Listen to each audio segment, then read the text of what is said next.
ตังเมืองน่านตังเวียงเป่าเป้าตังวังเหนือพะเยาตังแม่แจ่มตังวัดจันทร์ช่วง6 โมงแต่91นี่ผมได้ยินแต่ญาติโยมที่อยู่ในพื้นที่จอมตองก็ฟังที่98.75ทดลองเหรอเนาะทดลองฟังพอเนอเจ้านี้เนอะ98.75นี่จะออกตึก7 โมงแล้วสถานีจะปิดแหมกำกับบึด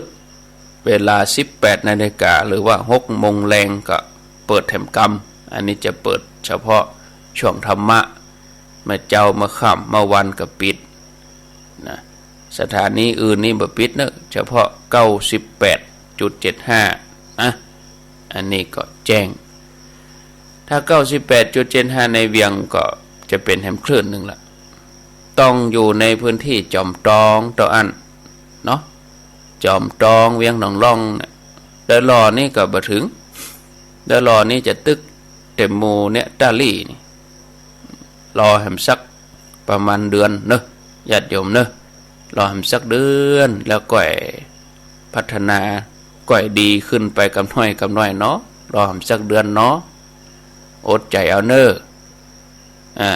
98.75คืนธรรมะเพื่อชุมชนเอาละญาติโยมท่านทั้งหลายมาปะกันแล้ววันนี้อยู่ด้วยกัน2 ชั่วโม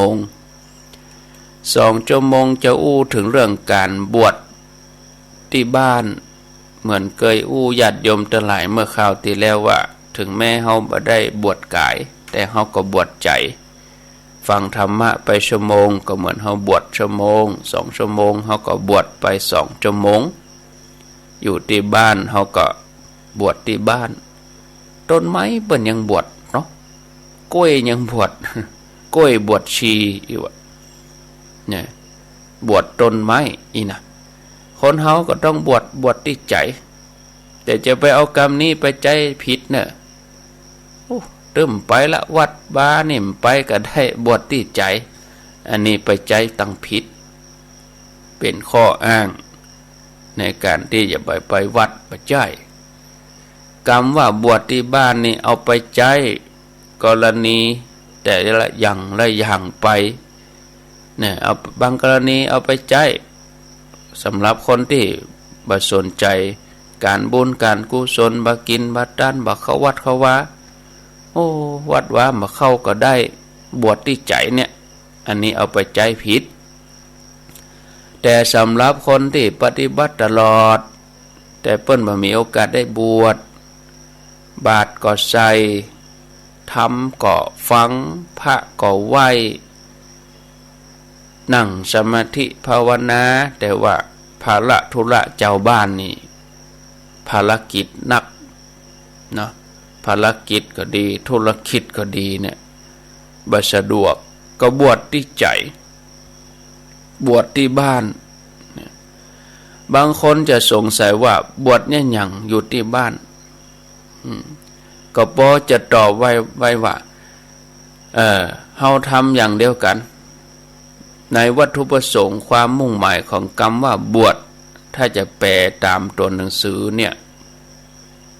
การบวชนี่ก็คือการเว้นสิ่งที่ควรเว้น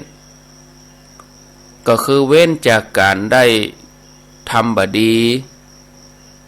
การเป็นอยู่ที่เป็นทุกข์สิ่งใดเป็นไปเพื่อความทุกข์เฮาก็ละเว้นนะ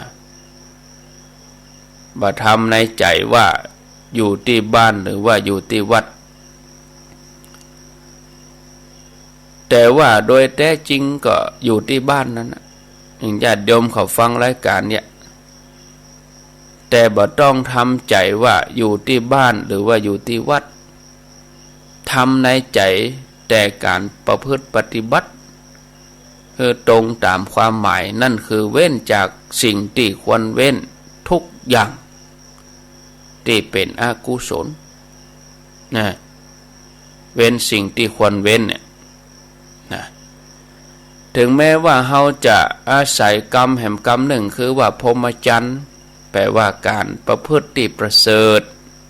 ประพฤติอย่างพรหม ก็บ่ได้จำกัดว่าที่บ้านหรือที่วัดถ้าประพฤติได้ถ้าปฏิบัติได้อย่างเขาจะถือศีลพรหมจรรย์อยู่ที่บ้าน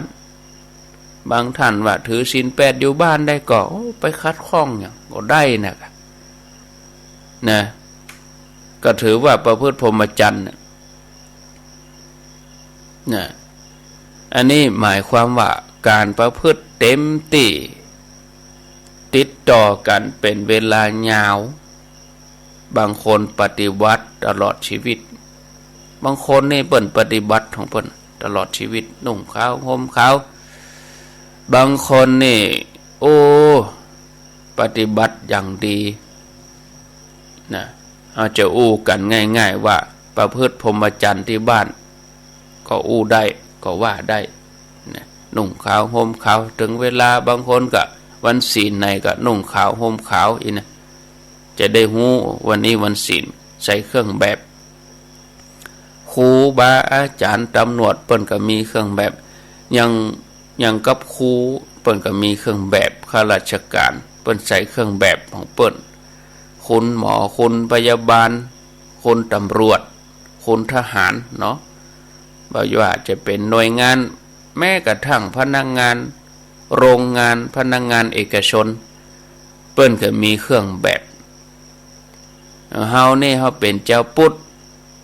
เฮาก็ต้องมีเครื่องแบบเจ้าพุทธนี่ศรัทธาญาติโยมถึงเวลาวันศีลก็นุ่งขาวห่มขาวทีนี้เมื่อคนบางคนมาอาจจะออกบวชได้บางท่านอาจจะเป็นโยมเป็นสุภาพสตรีเป็นอุบาสิกา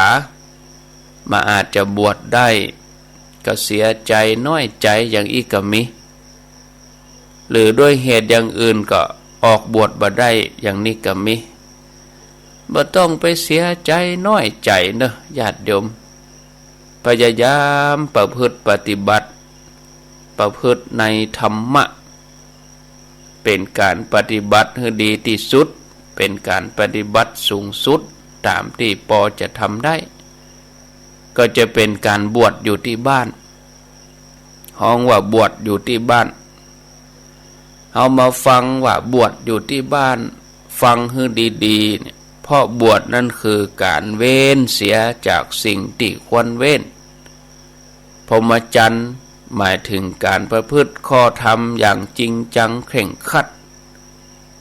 แม้ในเรื่องเล็กๆน้อยๆก็ทำให้เคร่งครัดติดต่อตลอดชีวิตอันนี้ก็ห้องว่าพรหมจรรย์กำเดียวเขาจะถือเอาหลักปฏิบัติตามที่มีอยู่อย่างใดในพุทธศาสนาเอามาถือเป็นหลักปฏิบัติเขาก็จะทำให้เกิดผลอย่างเดียวกันกับบรรดาที่เปิ้นออกบวชจริงๆที่เปิ้นบวชแล้วเปิ้นไปอยู่วัดอยู่สำนักต่างๆไปอยู่ในป่าแต่ในบางกรณีบวชอยู่ที่บ้านบางกรณีอาจจะทำได้ดีกว่าดีกว่าที่ไปบวชทำเหลวไหลอยู่ที่วัดอาจจะบ่พอเคร่งครัดแต่บางทีเปิ้นบวชอยู่ที่บ้านเปิ้นอาจจะเคร่งครัดเปิ้นอาจจะปฏิบัติข้อวัดอย่างดีอันนี้ก็แล้วแต่ละคนแต่ละท่านการบวชอยู่ที่บ้านนั้นเนี่ยท่านผู้ฟังต้องอาศัยหลักธรรมที่เป็นเนื้อแท้เป็นตัวแท้เป็นแก่นของพุทธศาสนาที่มีอยู่เนี่ยเอามาปฏิบัติให้ชัดเจนจะเลือกมาหมดใดหมดหนึ่งเอามายึดเอามาเป็นหลักปฏิบัติแต่ก็บ่ได้เลือกเอาหมวดอย่างหมวดเขาจะมาปฏิบัติว่าใส่ผ้า3 ผืนมันก็บ่ได้เนาะสบงจีวรผ้าห่มสังฆติเพราะว่าคนละอย่างแต่ถึงแม้เขาจะใส่เสื้อผ้าแบบฆราวาสญาติโยมอันนี้เป็นว่าบวช บวชที่บ้านเอาเรื่องราวเอาหมวดที่ว่าอินทรีย์เอาสำรวมอินทรีย์หรือว่าอินทรีย์ห้าถ้าอินทรีย์ถ้าสำรวมนี่ก็ตาหูจมูกลิ้นกายใจอันนี้เป็นอินทรีย์หกแต่ถ้าเป็นอินทรีย์ห้าศรัทธาวิริยะสติสมาธิปัญญาจะว่าอินทรีย์ก็ได้จะว่าพละก็ได้นะศรัทธาวิริยะสติสมาธิปัญญาแต่ละอย่างนี่เปิ้นฮ้องว่าอินทรีย์อินทรีย์แปลว่าสำคัญตัวสำคัญลักสำคัญธรรมะถึงห้าข้อนี้คือน้อมเอาไปปฏิบัติอยู่ที่บ้านนะจะมีข้อปฏิบัติจะญะสมาธิจะเจริญภาวนาจะทำสมาธิก็ต้องทำให้ครบมีอินทรีย์ถึงห้าขอให้ฟังให้ดีศรัทธาญาติโยมจะได้ปฏิบัติแล้วเขาจะได้เลือกเอาว่าเขาจะได้ปฏิบัติตามหลักข้อไหนเดี๋ยวก็ต้องทำให้ครบนะฮ้องว่าอินทรีย์ห้า ขออภัยห้าข้อนี้คือศรัทธาวิริยะสติสมาธิปัญญาหนึ่งศรัทธาเนาะศรัทธาก็คือเชื่อมีความเชื่อในเรื่องกรรมเรื่องธรรมเชื่อในเรื่องธรรมะเป็นเครื่องดับทุกข์ข้อแรกนี่ศรัทธาก็แปลว่าความเชื่อบวชอยู่ที่บ้านก็มีความเชื่อในธรรมะเชื่ออันหยังถ้าถามว่าเชื่ออันหยังก็คือเชื่อในธรรมะที่เป็นเครื่องดับทุกข์ที่ฮู้กันโดยทั่วไปนั่นคือศีลสมาธิปัญญาก็ว่าเชื่อในมรรคมีองค์แปดที่เป็นธรรมทำให้ดับทุกข์เฮาได้ศึกษาแล้วเฮาได้ฟังแล้วเฮาฮู้แล้วมีความเชื่อว่าธรรมะหมู่นี้เปิ้นดับทุกข์ได้แท้ธรรมะเหล่านี้เป็นที่เปิ้งได้แท้เฮาก็เชื่อเฮาก็น้อมมาปฏิบัติแล้วก็เชื่อแหมอันหนึ่งก็คือเชื่อตัวเก่าว่าตัวเก่าปฏิบัติได้คือกำลังใจตัวเองนะเชื่อในความถูกต้องเหมาะสมในการจะประพฤติปฏิบัติอันนี้ก็เป็นแถมเชื่อหนึ่งรวมสองเชื่อนี่เขาใส่ด้วยกันก็คือเชื่อในสิ่งที่ประพฤติปฏิบัติว่าดับทุกข์ได้แท้แล้วก็เชื่อว่าตัวเก่าก็มีคุณธรรมที่จะดับทุกข์หมู่นั้นได้เพียงพออันนี้คือศรัทธาอย่างนี้ญาติโยมทั้งหลายแล้วอยู่ที่บ้านบวชอยู่ที่บ้านก็พอจะทำให้มีกำลังพอจะทำให้เกิดอำนาจเกิดกำลังภายในได้ใจกรรมอย่างอี้กับเปิ้นนะเกิดขึ้นมาเป็นกำลังนะปฏิบัติศีลสมาธิปัญญาอันนี้เป็นหลักทั่วไปอย่างการหับศีลเอาไปถือที่บ้านปฏิบัติที่บ้านก็ต้องทำให้เป็นศีลของคนที่มีศรัทธาแน่นแฟ้นเหนียวแน่นแน่วแน่โดยเจอว่าศีลนั้นเป็นเครื่องดับทุกข์ได้แล้วก็เจอว่าตัวเฮาเองก็สามารถรักษาศีลนี้ได้ที่เฮาหับมาแล้วที่เฮาสมาทานแล้วคือมีความเชื่ออย่างอีกก็จะเป็นผู้มีศรัทธาแล้วก็มีอาการเหมือนกับว่าเป็นผู้ที่ประพฤติพรหมจรรย์คือมีความหนักแน่นจริงจังเข่งครัดในการปฏิบัติทีนี้ก็ปล่อยศรัทธาตัวเนี้ยดำเนินไปที่ควรจะมีควรจะทำในแต่ละวันละวันเปิ้นก็จะมีกำลังเปิ้นก็จะมีอำนาจของความศรัทธาเนี่ยจะทำให้เราปฏิบัติได้จริงทำได้จริงถึงที่สุดแล้วก็มีกำลังใจเกิดขึ้นมาเพราะศรัทธาแน่วแน่แล้วปฏิบัติได้เต็มที่ประเดี๋ยวนี้มีคนศรัทธา มีศรัทธาญาติโยมแต่ศรัทธาแต่ปากไม่ได้ศรัทธาไปถึงใจบางคนศรัทธาว่ามีความเชื่อเรื่องบุญมีจิตใจเมตตาชอบช่วยเหลือมนุษย์แต่ว่ามารยาทกิริยาท่าทางบดีแต่ใดนะญาติโยมหลายคนจังที่อาทิตย์2 อาทิตย์ที่ผ่านมาอาจจะได้ดูได้ชมรายการหนึ่งก็ออกโทรทัศน์ก็บอกชื่อรายการก็ได้รายการถามตร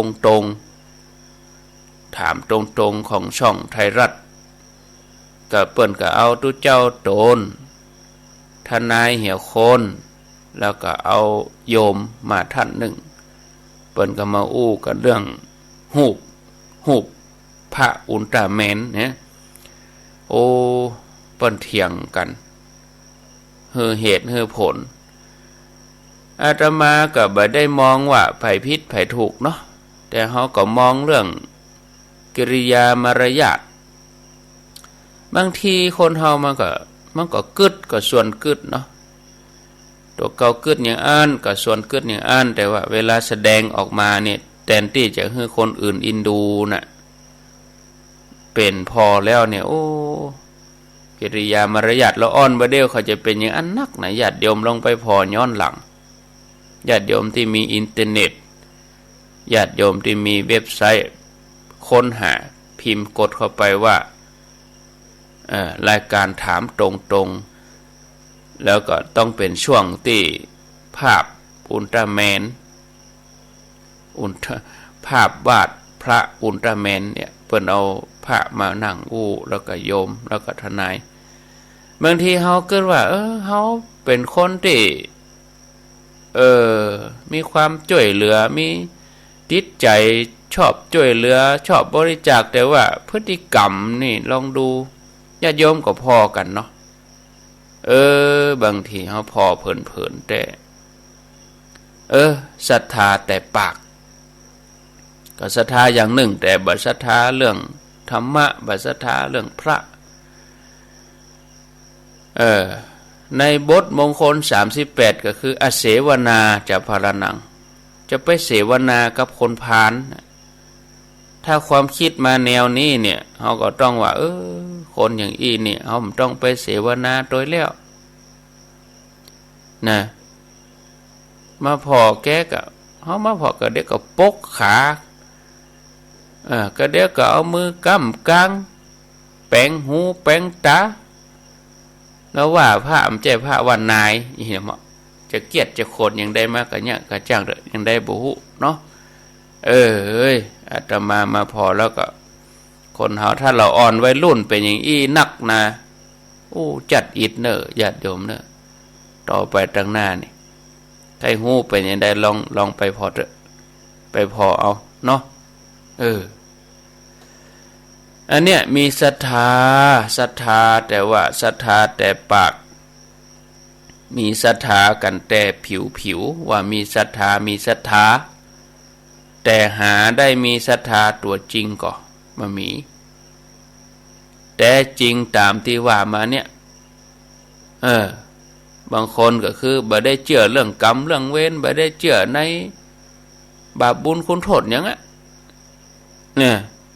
แล้วก็บ่ได้เชื่อว่าตัวเองจะสามารถประพฤติได้ตามหลักคำสอนนะญาติโยมทั้งหลายเขาก็จะต้องมาพิจารณานะศรัทธาเขาต้องมีศรัทธาในธรรมะศรัทธาในสิ่งที่เขาจะลงมือปฏิบัตินะว่าสิ่งที่เขาลงมือปฏิบัติน่ะเมื่อปฏิบัติได้แล้วก็จะดับทุกข์ได้แท้แล้วก็มีศรัทธาในตัวเองตัวเก่าเขาเนี่ยว่าสามารถจะปฏิบัติธรรมเหล่านั้นศรัทธาญาติโยมปฏิบัติได้อันนี้คือการบวชที่บ้านนะต่อมาก็ยังมีแหมอยู่แหมถึง5 ข้อก่อนพ่อแม่ศรัทธาญาติโยมกำลังได้ศรัทธาอยู่นะศรัทธาวิริยะก็คือความเปลี่ยนเนาะ ความเพียรก็คือวิริยะหรือว่าความกล้าหาญความเพียรบวกรวมกันความเพียรกับความกล้าหาญ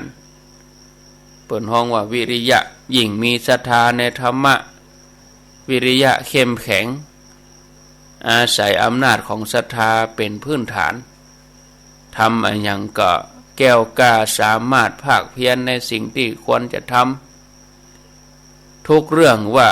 เป็นเรื่องจะเป็นเรื่องเกี่ยวกับโลกตามกระแสโลกเกี่ยวกับเรื่องเหนือโลกเรื่องที่เราจะต้องทำนะถ้าจะอู้กันแต่ใจความสรุปสั้นๆแล้วก็จะมีอยู่4ประการก็คือว่ามีความเพียรในการที่จะป้องกันมีความเพียรกล้าหาญในการที่จะสละ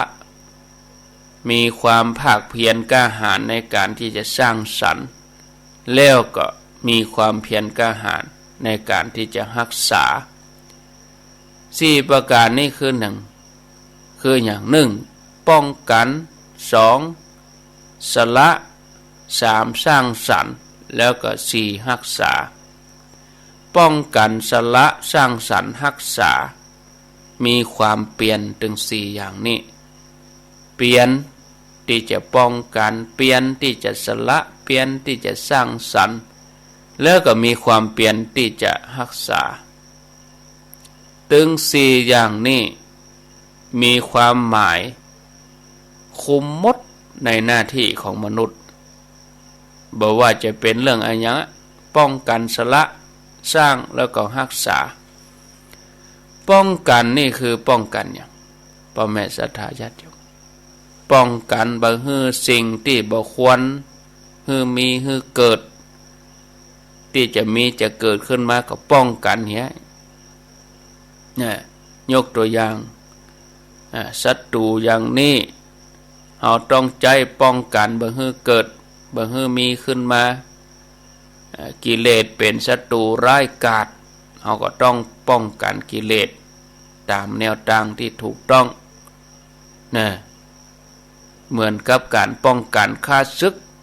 บ่ให้เกิดขึ้นมาสละมีความเพียรความกล้าหาญสละที่เกิดขึ้นแล้วถ้าสิ่งที่บ่พึงปรารถนาเกิดขึ้นมาเราก็ต้องภาคเพียรเข้มแข็งกล้าหาญที่จะสลัดออกไปสร้างสรรค์ในสิ่งข้อที่3เปลี่ยนกล้าหาญที่จะสร้างสรรค์มีความเปลี่ยนก็ได้แก่ว่าสิ่งที่ยังบ่มีความดีความงามกุศลความสุจริตความเมตตาทุกอย่างทุกประการที่ควรจะมีในตัวเองมันยังบ่เคยมีก็สร้างสรรค์แปลงให้มีให้เกิดโดยอาศัยความเชื่อในสิ่งหมู่นั้นแล้วก็เชื่อตัวเก่าว่าจะปฏิบัติได้ดังที่ว่ามาตามข้อศรัทธาที่ว่ามาเบื้องต้นนะสร้างสรรค์ความดีสร้างสรรค์กุศลให้มีให้เกิด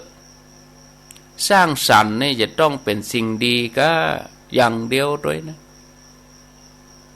ไม่ใช่ว่าถ้าสิ่งบดีนี่เป็นห้องว่าทำลายไม่ใช่สร้างสรรค์ข้อสุดท้ายอันนี้ก็คือว่าศรัทธาญาติโยมเมื่อเขาสร้างสรรค์ขึ้นมาเมื่อเขาทำให้เปิ่นมีแล้วเขาต้องรักษาศรัทธาญาติโยมมีแล้วรักษาแล้วก็พัฒนาให้เจริญงอกงามเป็นหน้าที่สุดท้ายคือรักษาเหมือนกับว่าหาเงินมาได้ก็ต้องรักษาอยู่ในสภาพที่ถูกต้องให้ใช้จ่ายในลักษณะที่ถูกต้องให้มีให้ถูกต้องเฮาอยู่ที่บ้านเฮาบวชที่บ้านแต่มีวิริยะมีความเพียรมีความกล้าหาญถึงที่สุดในการที่จะป้องกันบ่ให้ความชั่วร้ายบ่ให้อกุศลบ่ให้บาปเกิดขึ้นในตัวในตนป้องกันให้เต็มที่แล้วถ้ามีบาปมีอกุศลเกิดขึ้นพังเผลอไปก็ ละไปสละไปเสร็จแล้วก็สร้างสรรค์สิ่งที่เป็นบุญเป็นกุศลเป็นความดีทำให้มีให้เกิดเมื่อเกิดขึ้นได้แล้วก็รักษาให้เจริญงอกงามอันนี้เปิ่นฮ้องว่าวิริยะมีความเปลี่ยนข้อที่สามมีสติสตินี่ต้องใจกู้กรณีมีสติก็คือมีธรรมะสตินี่เป็นธรรมะประจำสำคัญที่จะต้องใจทุกกรณีทุกที่ทุกเหตุการณ์ช่วยจำข้อความนี้ไว้ให้ดีว่าธรรมะจะต้องใจทุกกรณีบอกว่าที่ไหนยังใดอันนั้นคือตัวสติทุกเรื่องที่เราต้องทำหรือว่าเราทำไปหรือว่าเป็นไปอยู่ในการควบคุมของสติถ้าบ่มีสติก็ยังบ่ได้แม้จะลุกขึ้นมาฟังรายการแม้จะลุกขึ้นมาจัดรายการจะเดินจะย่างจะเตียวจะเลี้ยวจะเกี้ยวจะกินถ้ามีสติก็ยังบ่ได้ก็จะหกล้มส่วนเซไปมาแม้จะรับประทานอาหารถ้าบ่มีสติก็เดี๋ยวก็เอาอาหารไปใส่หูดังปุ่นครบใส่ลิ้นตัวเก่าพ้องหรือว่าถ้าบ่มีสติกินอย่างตะกะกินอย่างกิเลสบางก็กินมุมมามเนาะกู้อย่างกู้เรื่องกู้อย่างที่อยู่ในบ้านอยู่ในจองนับว่าต้องมีสตินับตั้งแต่ว่าเราจะการทำงานจั่นหยาบตักน้ำโบะหลัวพาฟืนล้างห้องน้ำล้างหม้อล้างไหล้างคกล้างถ้วยล้างจานกวาดบ้านถูบ้านก็จะต้องทำด้วยความรู้สึกว่ามีสติถ้าทำด้วยความรู้สึกเป็นกิเลสนี่ก็ต้องระมัดระวังละบางทีก็พังเผลอจะต้องมีสติในทุกสัมผัสทุกผัสสะสิ่งที่ฮ้องว่าผัสสะสิ่งที่ฮ้องว่าสัมผัสนี่เข้าใจว่าคงจะเป็นที่เข้าใจกันอยู่แล้วสำหรับญาติโยมเขาที่ฟังรายการธรรมะหรือว่าญาติโยมเขาที่เคยปฏิบัติส่วนญาติโยมที่บ่ล่ำจะได้ยินได้ฟังว่าผัสสะเป็นจะได้เขาได้ยินกันมาผัสสะคือสัมผัสสรุปแถมกรรมหนึ่งก็คือว่าคนเฮาเนี่ยเฮามีตาเนาะคนเฮานี่มีตามีหูดังจมูกนั่นน่ะมีลิ้นมีกายมีใจหกอย่างนี้มากระทบเปิ้นเป็นกู้กันตากับหูหูกับเสียงกลิ่นกู้กับหูดังลิ้นกู้กับรสชาติต่างๆกายกู้กับสัมผัสโผฏฐัพพะใจก็ธรรมารมณ์ตีเปิ้นอยู่ดังนอกเปิ้นก็ฮ้องว่าอายตนะภายในอายตนะภายนอกมากระทบกันเป็นกู้เปิ้นมีกู้เป็นกู้กระทบตากู้กับหูกู้กับเสียงจมูกหรือว่าหูดังกู้กับกลิ่นลิ้นก็กู้กับรสผิวหนังก็กู้กับโผฏฐัพพะสัมผัสที่มากระทบผิวหนังอันนี้เป็นฝ่ายกายนี่เป็นรูปธรรมกู้สุดท้ายเป็นนามธรรมก็คือใจรู้สึกกระทบต่อความรู้สึกนึกคิดอันนี้เปิ้นฮ้องว่าธรรมารมณ์ใจนี่กู้กับธรรมารมณ์เปิ้นจะกู้กันไปอย่างเงี้ยตากู้กับรสชาติมันก็บ่เปิงมันบ่ใจกูบ่ใจกู้เปิ้นเสียงกู้กับลิ้นอีมันก็บ่ใจเนาะ ลิ้นกู้กับกลิ่นนี่บ่ใช่ลิ้นต้องรับรสบ่ใช่เอาลิ้นไปฟังเพิ่นเป็นกู้มันกู้ของเพิ่นอย่างนั้นจะต้องอยู่กู้กันเสมอก็คือว่าถ้าว่าเกิดนึกคิดรู้สึกอันใดก็จะอาศัยสิ่งที่มากระทบอันนี้กู้กระทบตาก็มีสิ่งที่กระทบก็คือหูมีสิ่งที่กระทบเสียงหูดังจมูกมีกู้กระทบก็คือว่ากลิ่นลิ้นมีกู้กระทบก็รสชาติผิวหนังผิวกายอันนี้กู้กระทบเปิ้นก็คือสัมผัสโผฏฐัพพะเย็นร้อนอ่อนแข็งหนาวเย็นร้อนอีนะใจก็มีกู้กระทบเป็นธรรมารมณ์นะเป็นสิ่งที่อยู่กับเนื้อกับตัวหรือเนื้อเป็นเนื้อตัวเป็นตัวของเขาเนี่ยแล้วแต่คนบ่ฮู้จัก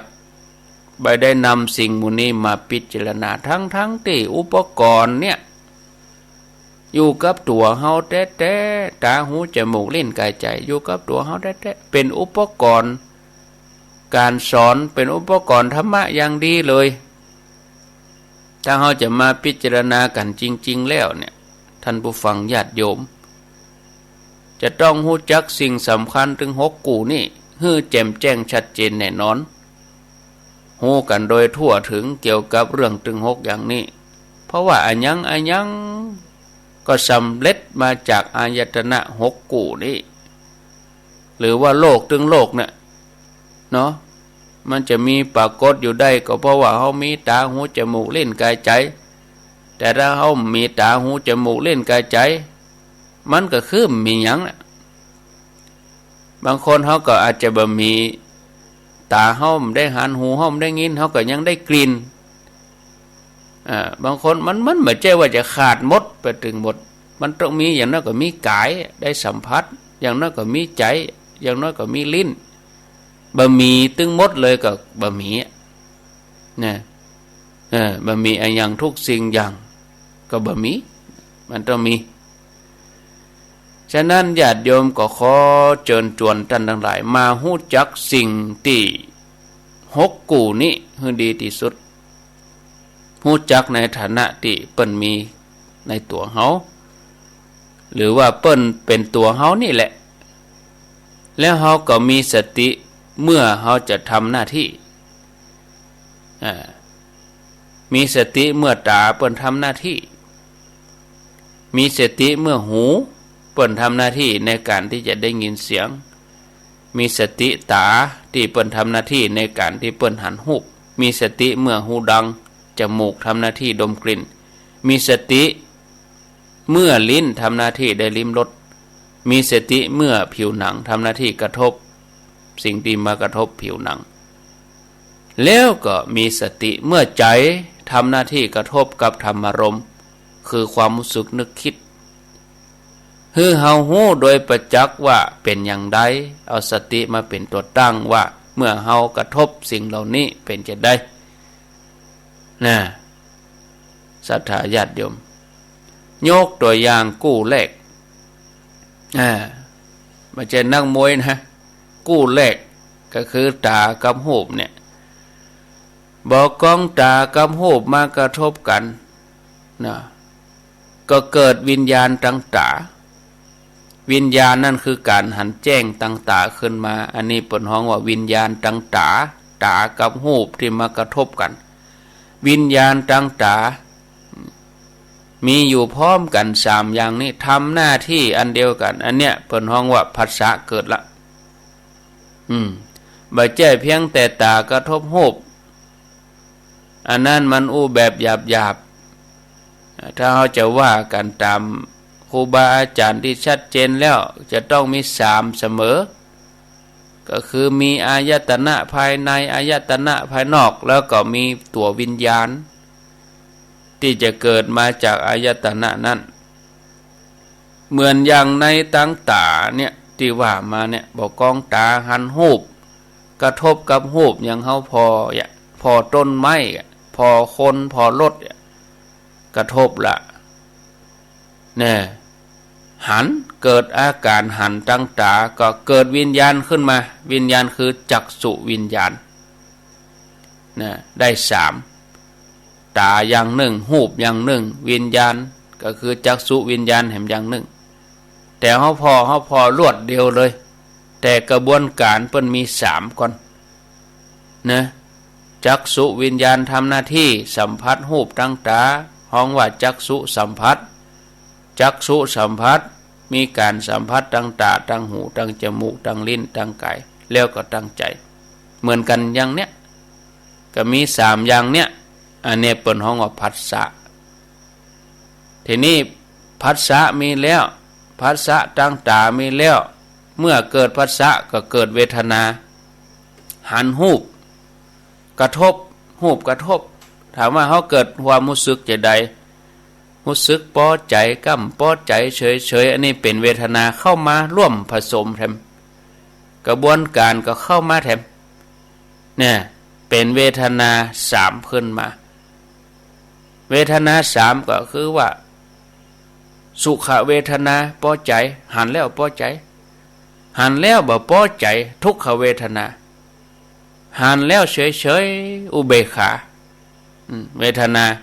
สามอย่างเกิดขึ้นมาแถมเนี่ยเวลาเขาพอเนี่ยญาติโยมทั้งหลายกระบวนการเขาพอพบบบถ้าเขามีสติเขารับทันทีมันก็จะเกิดเลยพอใจบ่พอใจมันเกิดขึ้นมาแต่ถ้าเขามีสติขั้นไว้เห็นหน่อยรถเนี่ยเขาต้องเข้าเกียร์ว่างจอดก็เข้าเกียร์ว่างเวลาจะเข้าเกียร์ก็ต้องเหยียบคลัตช์ต้องมีตัวว่างเห็นหน่อยอย่างเขามีช่องหายใจเห็นหน่อยถ้าเป็นตัวหนังสือเปิ้นเฮาว่าเว้นวรรคมีช่องไฟอย่างตัวสติคือตัวนี้นะเวทนาเกิดขึ้นเวทนาที่เกิดจากการสัมผัสต่างๆอันนี้เวทนาเกิดแต่ตัวมันบ่หยุดตัวอีนะมันก็คือเกิดอย่างอื่นต่อไปแถมนะถ้าในขณะที่สัมผัสเกิดขึ้นถ้าเขาเป็นคนโง่ก็คือเขามีสติเขาได้ตันพิจารณาบ่ได้ใจรักโยนิโสมนสิการทุกกระบวนการถ้าสัมผัสต่างๆเป็นสัมผัสแบบโง่แสดงออกก็เวทนาแบบโง่เพราะบ่มีสติเป็นตัวควบคุมเมื่อบ่มีสติเป็นตัวควบคุมก็จะเกิดการปรุงขึ้นมาปรุงแต่งคือความรู้สึกนึกคิดต่อไปมีความยินดีเมื่อสัมผัสต่างๆเกิดขึ้นเวทนาพอใจใครได้เอาแล้วกับนั้นกระเสือกกระสนดิ้นรนบางทีพอใจยินดียินให้บางทีไม่พอใจก็เกลียดก็แค้นจำเอามาเจ็บอกเจ็บใจเนี่ยเมื่อสัมผัสนั้นเป็นที่พอใจก็ดีบ่พอใจก็ดีก็เกิดพะวงหลงไหลเกิดการคัดเคืองใครหู้แต่บ่หู้จะเนี่ยจะได้จะทำอย่างใดอย่างเนี้ยเมื่อสัมผัสนั้นมาก็แสดงว่าเฮาขาดสติก็จะเกิดโทสะเกิดโลภะเกิดโมหะตรงเข้ามาหาเฮาถ้าเฮาฮับเอาด้วยความพอใจก็เกิดโลภะฮับเอาด้วยความบ่พอใจก็เป็นโทสะฮับเอาด้วยความบ่แน่ใจว่าพอใจก็ว่าบ่พอใจก็เกิดเป็นโมหะถ้าเกิดโลภะโทสะโมหะขึ้นแล้วก็เป็นไฟแล้วครับนี่ไฟสุ่มอยู่ในใจแล้วทีนี้เนี่ยญาติโยมเฉพาะการหันอย่างเดียวเนี่ยอันนี้ญาติโยมในที่นี้มันก็จะเกิดสิ่งที่เป็นไฟที่เป็นห้องวัดตัณหาเนี่ยอันนี้กระบวนการหันอย่างเดียวนะเมื่อเกิดตัณหาก็อยากต่อไปแถมอยากหันแถมอยากได้ยินแถมอยากพอแถมอยากดูแถมอยากกินแถมอยากสัมผัสแถมเนี่ยอันนี้เฉพาะกระบวนการเกิดของตากับหูจักษุวิญญาณเกิดขึ้นเวทนาเกิดขึ้นเอาล่ะเวทนาเกิดขึ้นเกิดเป็นไฟเป็นตัณหาแล้วทีนี้เวทนา เป็นที่ถูกใจก็เป็นโลภะเนาะมันก็เกิดตัณหาสำหรับจะได้จะเอาจะมีนะจะหามาแถมจะหามาเพิ่มแถมหรือว่าถ้าหาบ่ได้ดังนั้นดังใจนั่นเกิดโทสะเป็นโทสะอารมณ์บ่พอใจก็เป็นโทสะขึ้นมาเกิดความอยากคือตัณหาอยากจะบุบมันอยากจะตีมันอยากจะด่ามันอยากจะทำลายพักใส่ไร่ทรงอันนี้ตามแบบของโทสะก็ว่าไปบัดนี้อย่างใดญาติโยมบัดนี้ก็วนเวียนอยู่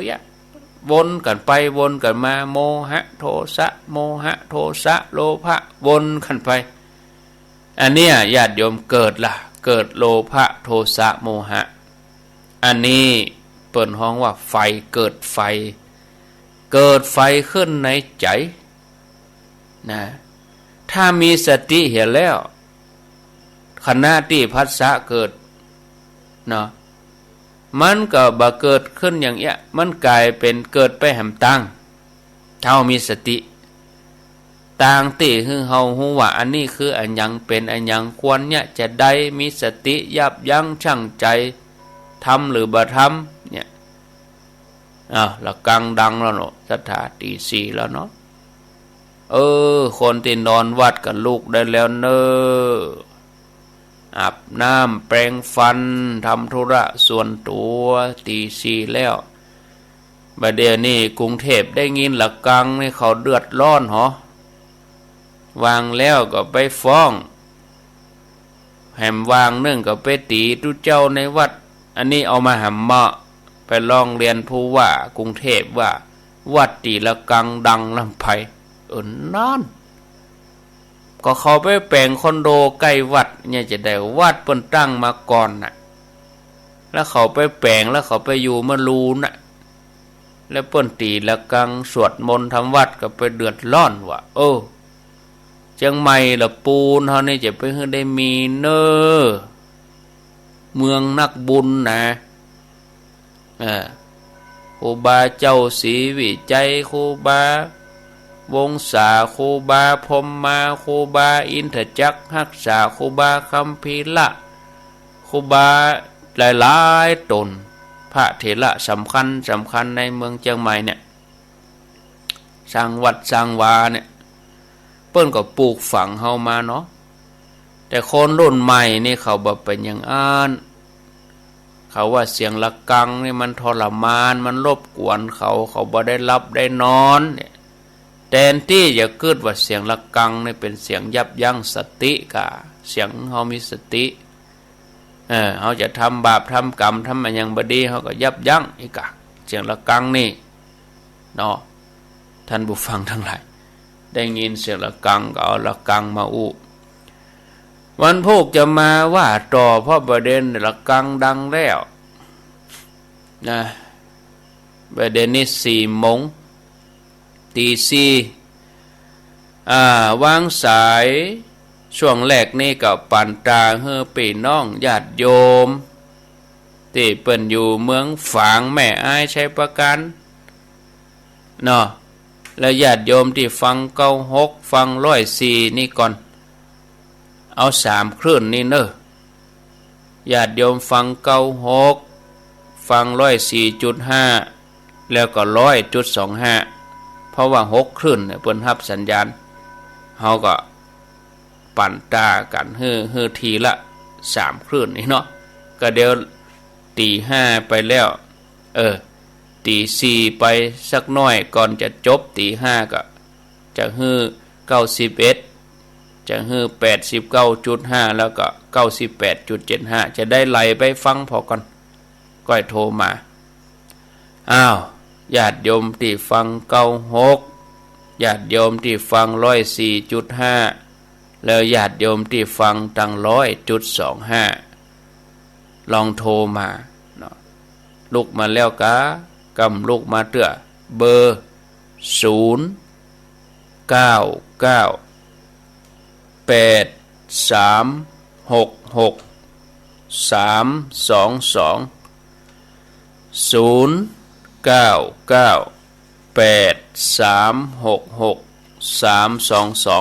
ก็เดี๋ยวจะมาอู้ธรรมะต่อแต่ขั้นรายการลองฟังญาติโยมพอเจริญปอนไม่จ้าท่านพระครูเจ้าจากตังใด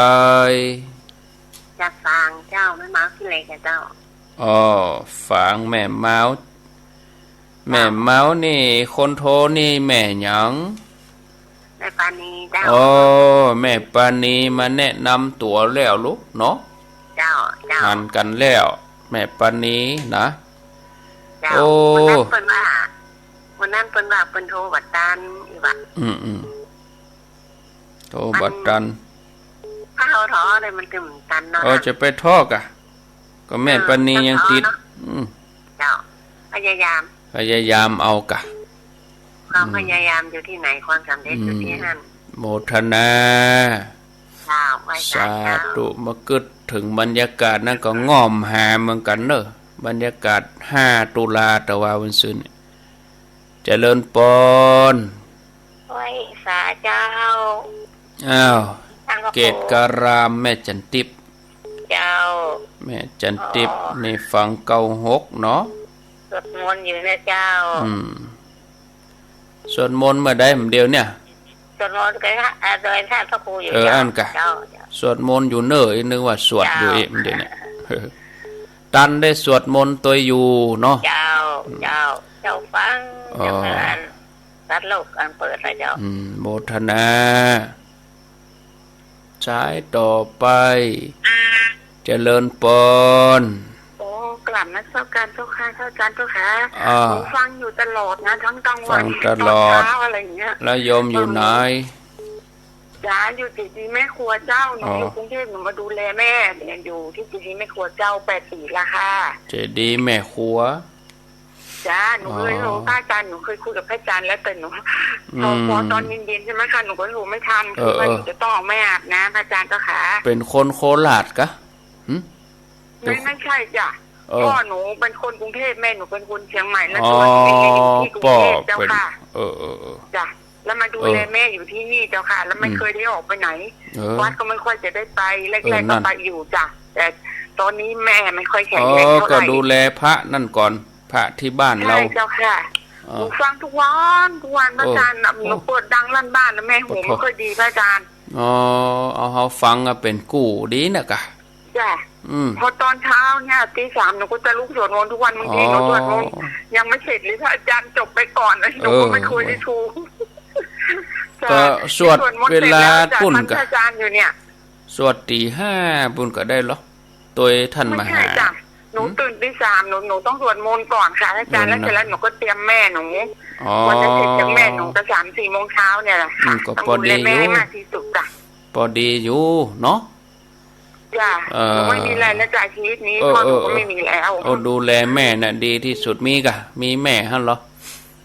มีชีวิตมีจิตใจมีร่างกายหนูได้อาจารย์เป็นที่พึ่งทางใจในแนวทางสว่างให้หนูทุกวันเนี่ยจิตใจสบายดีจ้าแม่ก็แม่ฟังทุกวันค่ะอาจารย์เจ้าค่ะแม่อายุเท่าไหร่นมัสการก่อนนะเจ้าค่ะหนูจะไปดูแลกับข้าวแม่แล้วจากตี 4ไปเดี๋ยวตี 5แม่ก็ตื่นในตอนนี้ตื่นแล้วเนี่ยตื่นยังไม่ลุกขึ้นในตี 5หนูเตรียมแม่แล้วจ้าก็ดีแล้วกะจ้าขอกลับนมัสการนะเจ้าค่ะหนูฟังเขาโต้ตอบปัญหาเนี่ยหนูดีใจมากเลยหนูรู้หมดดีขอให้มีสุขภาพแข็งแรงเป็นร่มโพล่มไทรของพุทธศาสนานะเจ้าค่ะสาธุเนอจากการนมัสการเจ้าค่ะเจริญปอนนี่เป็นคนกรุงเทพเจริญปอนพระเจ้าธรรมครูจากเมืองฝางปุ้นกะพระเจ้าไม่มีประเดชเจ้าประเดชแม่พินประเดชเนาะฟังอย่างนี้เจ้าแม่พินแม่นวลเจ้าป่าแดดกำลังใจนะเจ้าป่าแดดในเมืองเนาะเจ้าฝนตกก็ตะว่าแม่ป่าแดดตกเจ้าตะว่าฝนเพิ่นได้ออกว่าสาเนาะตะว่าฟังหลวงพ่อวัดหนองตองว่าอันใบเฮ็บตกโหใบเฮ็บตกกลางว่าสาเนาะ เออ เจ้า เดี๋ยวนี้เป็นหมอกนะเดี๋ยวรอนี่เป็นหมอกเป็นเมยนะ หมอกอ๋อเจ้าจ้ะ โอ้พอไปด้านนอกเป็นหมอกเป็นเมยนี่ เจ้า ยินดีสาธุเจริญปนสายที่ห้า เจ้า จากดังใด มีนักเมื่อประเดี๋ยวนี้คนที่ว่าโอ้ไปว่าไม่ใช่ใจเนี่ย นี่นะ แล้วก็เขาได้ยินทุกเจ้าว่าพอได้ไปก็เป็นอย่างนั้นยกมือสาธุก็ได้บุญไรอยู่อ่ะเอาก็คือสติอันนี้แหละ เอาคนละอย่างคนละกรณี มันคนมันว่าเหมือนกันนะจ๊ะ ใจให้มันถูกเอาใจให้มันถูกที่ ว่าไม่ใช่ใจเนี่ยต้องกินต้านอย่างยกมือสาธุเสร็จก็ได้ละอย่างเขาก็ตักเขาก็ไม่ได้ไปหู้ไปหาอะไรอย่างนั้น ไป นะ หู้ไปหันหยัง ไว้วัดโอ้ยเห็นไหมเขาไปฟังธรรมทุกเจ้ามี9 ตนคนไปฟังมี8 คนนะ ดี โอ้ยดูทุก ดู เจ้า เจ้ายังนักไปตนอยู่ยังแขวนอยู่ที่ไหนอยู่ที่ไหน ว่านะมีแต่นะเดี๋ยวมีนักเลยนะ เดี๋ยวกะไปรัวรูปกะเอาอยู่ที่ไหน อยู่ที่ไหน คือหลวงเจ้าเจ้า อันกะบัแนะนำตัวเองอ่ะ เจอท่านแล้วหรอ อ๋อ จะเจอท่านที่วัดเนียงกวงกบปะวัดเจริญกบปะวัด จอม หนองตองกบปะ สันทรายเนาะ ไปหลายที่หลายทางกบปะท่านละ ดีแล้วดีแล้ว จะมีโอกาสได้ไปเอี่ยวทางนั้นไปรอของหมู ก้อยมา ไหนเนี่ย เอายังไปเอี่ยวตึงวันไปเอี่ยวหายแม่เขาตึงวัน เจ้า เอี่ยวตั้งเสียง แต่ว่ามีโอกาสไปห้องไม่ไปห้องเนี่ย ไปตั้งเสียงนี่ ใจเต็มร้อย โมทนา เจ้าสาธุเจ้า ก็บอกแนะนำเหรอก่อนกาอยู่ที่ไหนเจริญปน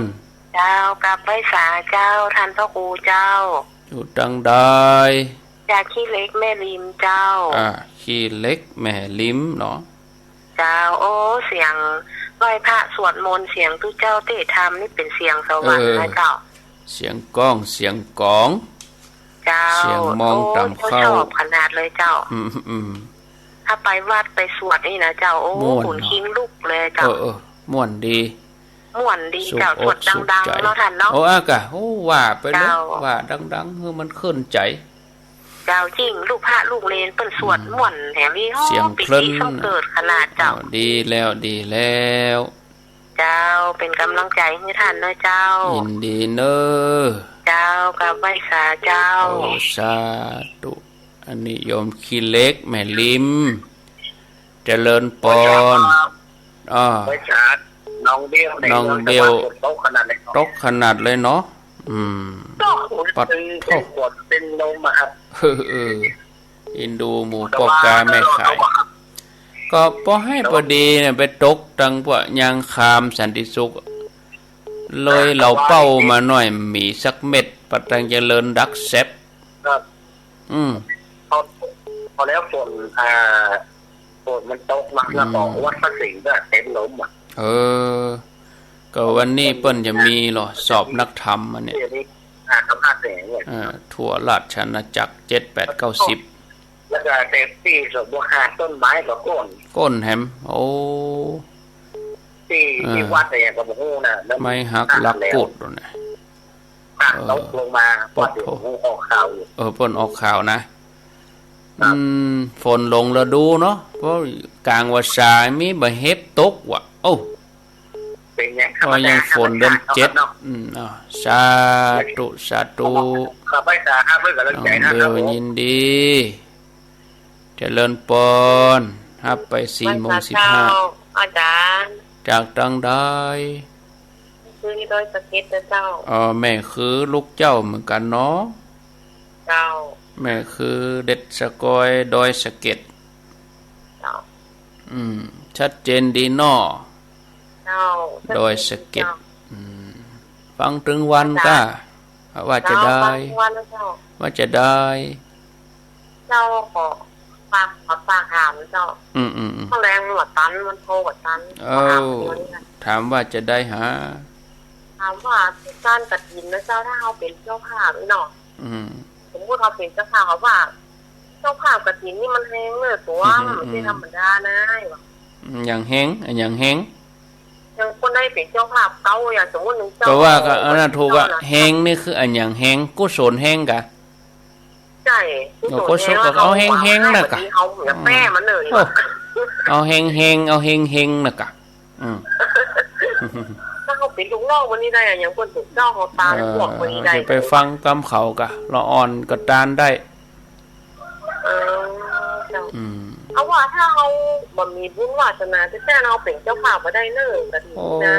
อันก็การจะเข้กะจะเข้ยังได้จานด้วยเปิ้นก็เดวันพุธก่อนเนาะก่อยมาตอบอันนี้ส่งกฐินก็บางทีบุญนี่ใครได้นั่งนักแล้วบุญนักอย่ามาเอานั่งนักกับกฐินนี่กับบุญนักอ่ะเอาเจริญพรนะจะไปเอาคนเดียวกะจวนกันไปไว้สาท่านเจ้าเจ้าโลแข็งแรงที่เราท่านเนาะตุปีเนาะปีมาแล้วก็รักแกท่านเลยค่ะตุปีมันเสียงท่านได้มากระจายไปทั่วจังหวัดหลายจังหวัดเลยนะเนาะครับบุญการเสียงเนี่ยเนาะเอาพวกคนการเอาด้วยสิ่งของเอาการด้วยทำการกฐินนั่นมันเป็นบุญใหญ่แต่ว่าเอาไม่น้อยอันคงกุมกันอ่ะเดียวนี้เนาะประมาณที่2คนอาจารย์เนาะผมก็ว่าเอากล่องละ100ก็พอเจ้าคนมี2คนหอมบุญ50 บาทก็ได้กล่องก็ได้บุญเนาะอาจารย์เนาะได้บุญทีนี้การทำบุญนั่นเอามีนักเอาตาลคือวันพอสมควรหาหน้าของเอามันก็ดูดีขึ้นเอามีน้อยเอาก็ต้องไปมองใจสักอย่างเรื่องการต้านกฐินกันอย่างนี้อย่างพวกคนคือวันที่19ท่านจะไปเนาะที่วัดสุขเติร์นไปตึงรถไฟไปตึงรถยนต์ข้างหลังจากนั้นไปก็บอกเป็นอย่างนั้นเขาไปต้านก่อนเอาไปต้านเข้าป่าเราคำก็ได้นะจ๊ะเนาะครับได้เปิดโอกาสถึง3 เที่ยวก็นั่นน่ะก็3 รอบกันเราระวังสุขภาพกันนะเราเดือนนี้40ตายนะครับ60ไม่ใช่ผมอย่างนี้ผมว่าหมูแทงเหมือนกันนะเป็นห่วงท่านเจ้าอ่ะทุกปีนะเป็นห่วงนะโอ้ขอบคุณไม่ได้แย่กันแล้วโถ่ไอ้สาท่านเจ้าสาธุเอาต่อไปเจริญพรนี่คนจืดคนใหม่บ้านอย่างก็ป่อบ้านใหม่บ้านใกล้ใหญ่พรนั่นน่ะใหญ่พรแล้วแดงอ๋อป่อน้อยกะขอมีกำลังใจทั้งคู่นะครับป่อน้อยจื่นอีเนาะครับโอ้ป่อน้อยอายุเท่าใดนี่ป่อน้อย69โอ้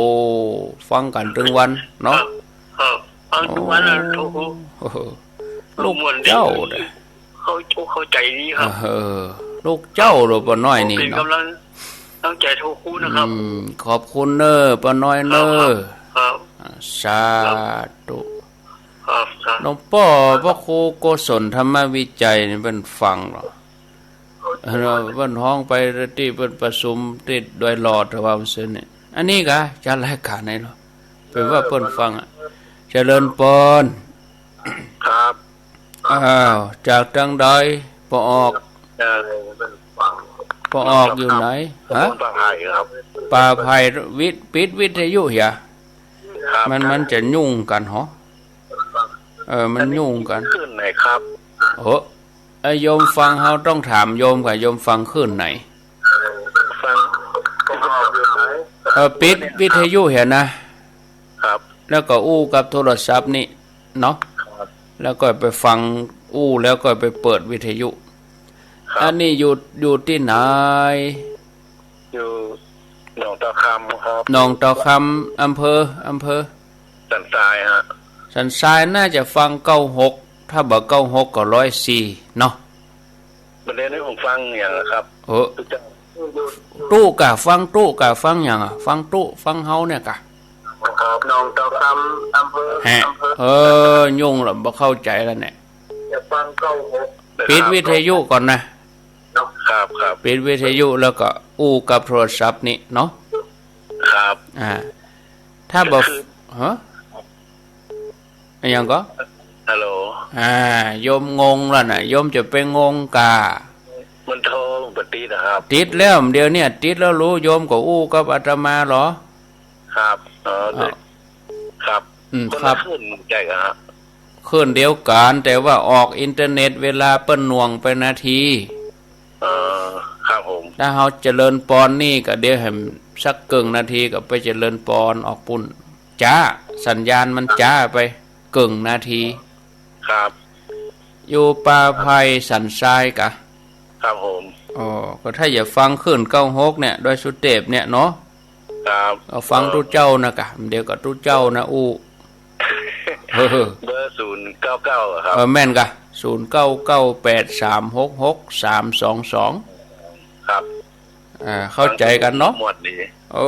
เดี๋ยวฟังต่อไปเน้อคืนก็ไปรถด่วนขบวนพิเศษครับเตียนวัดเจ็ดยอดกะครับผมโอ้หุ่มไปเหมือนกันนู่นนี่เนาะไปครับไปทุกศีลครับไปกู้รอบเลยครับอายุต่อใดป่ะตอนนี้57ครับอ๋อ57โอ้หนุ่มอยู่คืนฟังตุลุงตุวัดบุพารามครับอ๋อแต่คืนเปิ้นไปเตดท่านมหาครับท่านมหาไปเตดมหาดวงรัตน์ท่านมหาดวงรัตน์ครับโมทนาเน้อครับเฮลโลสายสุดท้ายโยมท่านจะงงสายสุดท้ายได้จะอู้ธรรมะเจริญปอนไว้สาเจ้าจากตังได้แม่อำไพเจ้าอำไพแม่ว่าพระบาทเจ้าแม่อำไพจะได้ไปโดยมหาประสิทธิ์อยู่เจ้าพระอาจารย์ไปไหนไปโดยไปไหนไปซบเตินนะเจ้าอันกะเพิ่นจะไปไหนบ่ฮู้ไปกันนึงได้กะได้กะยินดีเนื้อไว้สาเจ้าพระอาจารย์ได้ไปด้วยกันหลายๆยินดูเพิ่นเอาตีก่อนเนาะพักโทรก่อนเนาะเดี๋ยวถ้ำติดจะไปน้อยใจเพราะเบอร์เดนี่4 โมงเช้าข้างแหม40 นาทีอู้กันไปได้ชั่วโมงป่ายหับสายแถมเกินชั่วโมงท่านผู้ฟังทั้งหลาย12 สายช่วงแรกนี่ขอบคุณเนาะถ้าบัดดันก็เอาไว้กับเดียวบรรยายธรรมจบแล้วก็โทรมาแถมกรรมอันนี้ก็ฮือสิทธิ์ที่เปิ้นอยู่ตังเมืองฟังแม่อายชัยประการแล้วก็ฮือสิทธิ์ที่เปิ้นฟัง96เปิ้นฟังฝ่ายหิน104.5 96 104.5แล้วก็ 100.25 เมืองฝางก็ได้จะฮือสิทธิ์ที่เปิ้นฟังแหม3 คลื่นแต่ศูนย์กันไปก็เป็นหยังฟัง91ฟัง89.5บ้านทุ่งเรดิโอฟัง91เวียงหนองล่องแล้วก็ฟัง98.75ญาติโยมลองไหลไปเด้อญาติโยมเด้ออยู่ตังจอมตองแม่ปันเขาเนี่ยแม่บุญทวีเขาแม่แม่ลีแม่บ้านโฮงหมู่แม่เวียงหนองล่องต้นเพิงเนี่ยแม่บุญศรีเขาลองไหลไปพอดอก98.75แล้วก็เดี๋ยวโทรมารายงานเนาะ98.75คืนธรรมะเพื่อชุมชนทดลองเจ้าแหลกในวันนี้ทดลองเจ้าแหลกแล้วก็ตั้งนี้ไปก็ตึงวันเนอตี 3ตึงวันเลย 98.75 ปิดสถานี 7 โมงเช้าเมื่อวันดักปิ้งเปิดทำกรรมก็6 โมงแลง6 โมงแลงพวกยันถึงเที่ยงคืน98.75ฝางแม่มาวแม่ประณี2แม่จันทิพย์เกตกะลาม3เจดีแม่ครัว4ประแดดแม่พินเนาะ5น้องจ้อมสันทราย6ขี้เล็กแม่ริม7น้องเบล8แม่คือด้วยสเก็ต9ตุดุงมานิด10บ้านใหม่ร่องบัวแดงปอน้อยเนี่ยอายุ90กว่าปี69ไป90ใหญ่69ไปเกิดถึงคืน96บนปีนกันนี่เนาะอายุ69ฟังคืน96ป้าไผ่สันทรายอันนี้อายุ57สายสุดท้ายสายที่12แม่อำไพถึงเรื่องจะไปตอดทำบุญกฐินก็วันที่19ที่สถาบันธรรมาภิวัตรศพเตินแม่เหมาะบรรพบุรุษท่านสาธิตเปิ้นจะมารายละเอียดตี 4 ถึงตี 5เนาะเน้นก็ลูกเชียงใหม่เขาเนี่ยไปเน้นบาลีสาธิตของวัดสวนดอก ปิ้นเอาไปฝากไว้แล้วก็บ่มีที่นอนก็อินดูตันเนาะวันที่19นี่จะไปทอดกฐินวันที่20นี่เป็นพระป่า30พฤศจิกาบุญแหมรอบอันนั้นรอบเก็บตกใครจะไปรถไฟก็ไปใครจะไปรถตู้ก็ไปประเด็นนี้รถก็อันยังก็ลงตั๋วครบเรียบร้อยอันนี้เจิญไปถ้าได้ไปก็ยกมือ10 นิ้วอนุโมทนาก็จะเป็นเน้นกันช่วงปุ้นตี 5ปุ้นในเครือข่ายขึ้นสีขาวปุ้นเนาะแต่ญาติโยมที่ฟังนี่ก็ฟังเป็นอนุโมทนาเอาเนาะงานมันทีอินดูญาติโยมเขาช่วงกฐินเนี่ยโอ้ทั้งเดือนแต่ถ้าปอไปได้ก็ไปนะเจิญไปอินดูตันเลี้ยงพระเลี้ยงเนนถึง30 ตนก็เดี๋ยวเปิ้นเมาลมก็ย้ายเต็นท์เนนออกไปทางนอกนะก็เดี๋ยวเปิ้นอบรมแล้วก็ย้ายเต็นท์เนนเข้ามาในใจศาลาหลังเดียวเนนก็ยกเต็นท์ย้ายเข้าย้ายออกไปนอนแผ่วห้องครัวปุ้นเฮานี่เฮาอยู่ดีสบายเนนเขาก็ลูกเชียงใหม่เฮาเนี่ยไปกับลูกหลานบ้านเฮานั่นนะเอาไปฝากไว้หั่นเป็นติดเว้นติดไม่ใช่ปีเดียวนะเขาเรียนถึง3 ปีกันนะวิทยาลัยแม่เมาะวิทยาลัยอาชีวะแม่เมาะไปเรียนจบถึงมัธยมจบถึงปวชปริญญาสามัญตัวไปเรียนสายอาชีพโอ้เป็นผ้าเป็นเนนไปเรียนอย่างสายอาชีพก็ถ้าเขาซิกไปก็เขาก็บ่กึดบ่ฮู้ว่าบุญผ้าเหลืองอาจจะหมดเขามีวางแผนเขาซิกไปเขาก็มีอาชีพติดตัวมีคุณธรรมตัวอย่างน้อยก็ได้น้อยได้นานสลาช่างไฟช่างยนต์ที่บคัดต่อสมณะสารูปนี่ถ้าเขาบ่ซิกเขาอยู่วัดก็ได้ช่างได้สลาได้ดูเจ้าช่างไฟบ่ต้องได้จ้างแล้วเขียงตัดหญ้าเขียงอย่างมันได้ใจหมดหมดนี่บางท่านบางคนอาจจะมองบ่ถึงกึดบ่ถึงหรอกไปจ้างอย่างแห่งบดเพื่อก็เอาเฮียนนี่มันก็บ่ผิดนี่หรอซ่อมไฟเนอะแปลงพัดลมเนอะซ่อมหั่นซ่อมนี่เนี่ยก็ได้หรอพระเนนก็บ่เสียหายอย่างหรอเครื่องยนต์เนี่ยเครื่องตัดหญ้าอย่างมันก็ได้ซ่อมได้แปลงหมดหรอเขาก็ดีนะเขาไปเฮียนก็ดีจะว่ามุ่งเฉพาะภายนอกก็เฮียนไปอยู่ด้วยท่านสาธิตเพิ่นก็ฝึกอยู่ฝึกเพาะบ่มอบรมอยู่นะก็ถ้าเฮาฮู้เฮาก็อนุโมทนาบุญตัวเนาะญาติโยมทั้งหลายอย่าไปรอกันนั่งบ่นอย่างเดียวพระเน้นบัดเดียวนี่บ่เป็นเรื่องจมอย่างเดียวก็โยมนะก็บ่เป็นเรื่องได้ก็จมได้ยินข่าวหันหน่อยนิดหน่อยได้ก็ด่าแต่ประเด็นได้เพิ่นขึ้นมาจ้อยไม่ใช่ขึ้นมาจมยุคประเด็นเนี่ยจมแล้วไปได้ประโยชน์อย่างจมบ่ได้แล้วบ่มาจ้อยเนาะเอาต่อเนื่องกันเลยเรื่องถึงด่าเนี่ยญาติโยมเรื่องถึงด่าเนี่ยเวลาเราได้ยินคนด่าเขาก็ดีคนว่าเขาก็ดีคนเขาก็เคยได้ยินก็ใจเป็นนายกายเป็นบ่าวเนี่ยเนาะอันนี้สะท้อนให้เห็นความสำคัญของจิตความสำคัญของใจนะแถมในหนึ่งความคิดก็ญาติโยมทั้งหลายเขาพิจารณาก็เตะเนาะจิตเป็นนายกายเป็นบ่าวจิตกำหนดวัตถุ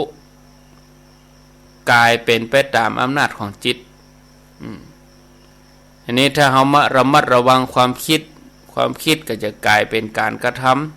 ำเราต้องระมัดระวังการกระทำเพราะการกระทำนี่จะกลายเป็นนิสัยเราจะต้องระมัดระวังนิสัยเพราะนิสัยจะกลายเป็นบุคลิกก็คือว่าคนเรามันจริตนะเนาะต้องระวังบุคลิกเพราะตัวนี้จะเป็นตัวกำหนดชะตากรรมหรือว่าตัวจริตเนี่ยชีวิตของเขาจะเป็นอย่างไรก็ขึ้นอยู่กับว่าเขามีความคิดเป็นอย่างไรนะในทางพุทธศาสนานี่เปิ้นให้ความสำคัญกับจริตหรือว่าความคิดจริตกับนิสัย บุคลิกนิสัยใจคอเนาะศรัทธาญาติโยมทีนี้เราต้องมาฝึกคิดตั้งบวกหมายถึงหู้จักเปลี่ยนมุมมองของการกึศนะที่เรามีต่อสิ่งต่างๆโดยรอบตัวบางทีเราก็แสดงออกมาในแง่ลบ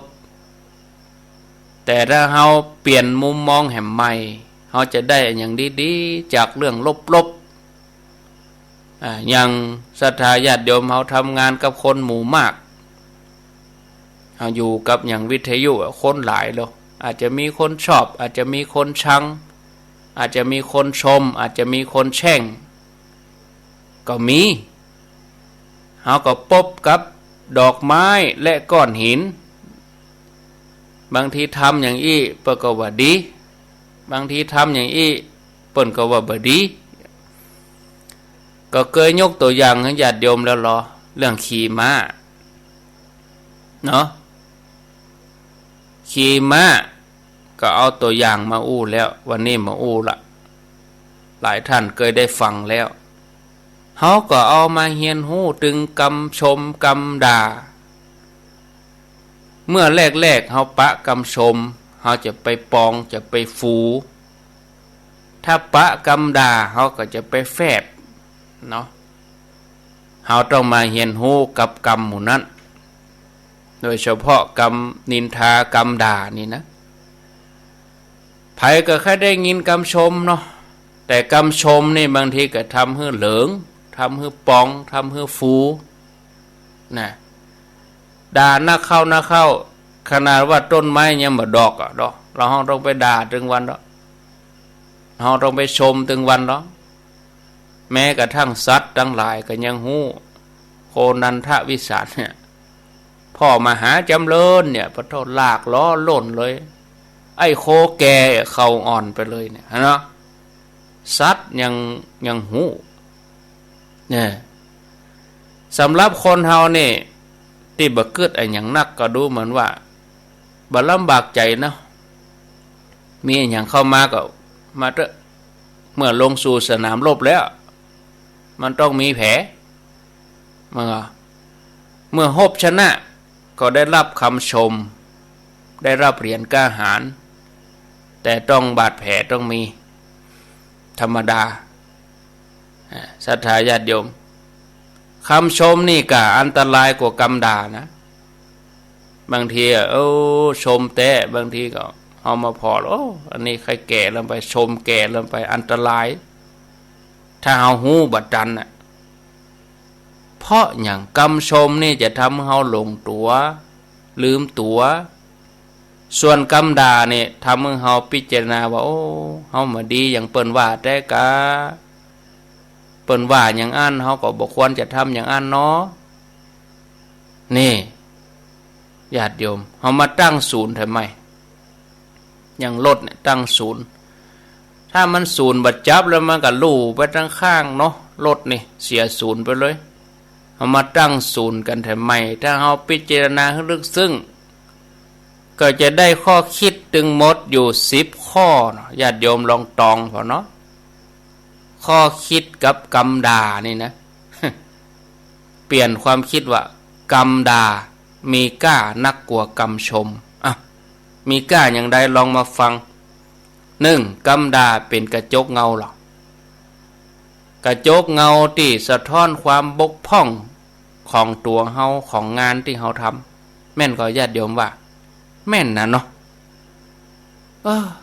เขาว่าอย่างอันเขาว่าอย่างอีหยังญาติโยมเขาได้ยินเขาว่าเฮ้ยแม่นะเขาลองมาพอตัวเก่าเฮานี่กะจี้ถึงความบกพร่องของเฮาการกระทำของเฮาหน้าที่ที่เฮาทำสะท้อนออกมาแล้วเป็นกระจกเงากำด่า2กำด่านี่จะแฝงมาจากคำแนะนำตัวด่าแฝงกำแนะนำมาตัวมันตึงเต้นอย่างครูบาอาจารย์ได้เนาะแฝงกำแนะนำมาตัวจะไปย่าๆเนอะต้องอย่างอันต้องอย่างอีเนย บางคนนี่แบบนุ่มๆนี่บ่หูบ่ชอบต้องใจยาแหงหน่อยต้องด่าอ่ะก็แฝงมาจากกรรมแนะนำบางคนบอกดีๆบ่สู้หรอกด่าเห็นหน่อยแล้วเอาแล้วหูรับจำไม่แล้วก็นั่นหำอยู่ลุกกันแล้วฟัดโตเป็นหน้าแห่แต่แห่แล้วก็นั่นแฝงมาด้วยกรรมแนะนำ3กรรมด่านี่บอกเขาว่าสิ่งที่เขาทำอยู่นั่นหากมีคนที่กึดเหมือนกับเขาพออยู่เน้อเขาอาจจะบังหันในสิ่งที่เขาทำหรือว่าเขาหันในสิ่งที่เขาบังหันนี่คนละมุมมองบางทีเขาพอมุมเดียวเขาทำด้านเดียวแต่เปิ้นพอแหมมุมเปิ้นพอแหมด้านเขาอาจจะหันบัดตรงกับเขาข้อที่4กำดานี่เหมือนกระดาษทรายอย่างดีกระดาษทรายที่เขาเอามาคัดปืนเอามาคัดเฟอร์นิเจอร์คัดสีชวีวันให้มีความละเอียดเหมือนพระประธานที่จะต้องเอากระดาษทรายมาคัดก่อนจะปิดคำเนาะเปิ้นก็เอากระดาษทรายมาคัดเฟอร์นิเจอร์ที่เป็นไม้เป็นโต๊ะตั้งมานั่งที่เป็นไม้เป็นเตียงเอากระดาษทรายเขาคัดถึงจะพุทธพองเป็นสีทองเหลี่ยมมับเนี่ยกำดาเหมือนกระดาษทราย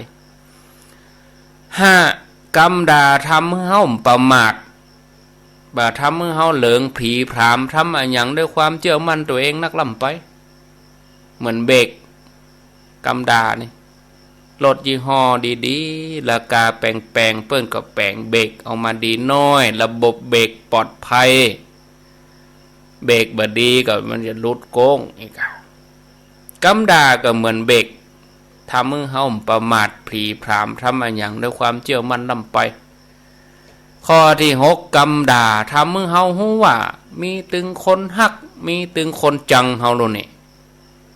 คนฮักเฮาก็มีคนจังเฮาก็มีโลนี่จะมีกับคนฮักเฮาล้อคนจังเฮาก็มีรู้